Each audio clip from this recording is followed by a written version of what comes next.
बाहाघर पर आज आमर थिला प्रथम मैरेज एनिवर्सरी मार्च 5।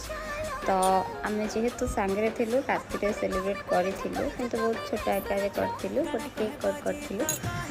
आमर अलग किसी प्लानिंग थिला सका उठी जाइलु उठी जा आम मंदिर पलैलु जेहेतु आमर बाहाघर को वर्षे पड़ा आम एथर शिव ठाकुर को दर्शन करूँ। प्रथम आम लिंगराज मंदिर जाइलु मंदिर में जा भगवान को बहुत भलसे दर्शन करदेलु। दर्शन कर सारा पर सेठू पलि आसलु आम घर को। तो दिन टी बहुत नॉर्मल बीते देलु। राति आम किसी सरप्राइज प्लान करते मामू माई आर छोट छोट क्यूट क्यूट छुआ मान। तो सेठी जाई आम टिके केक कट कर देलु।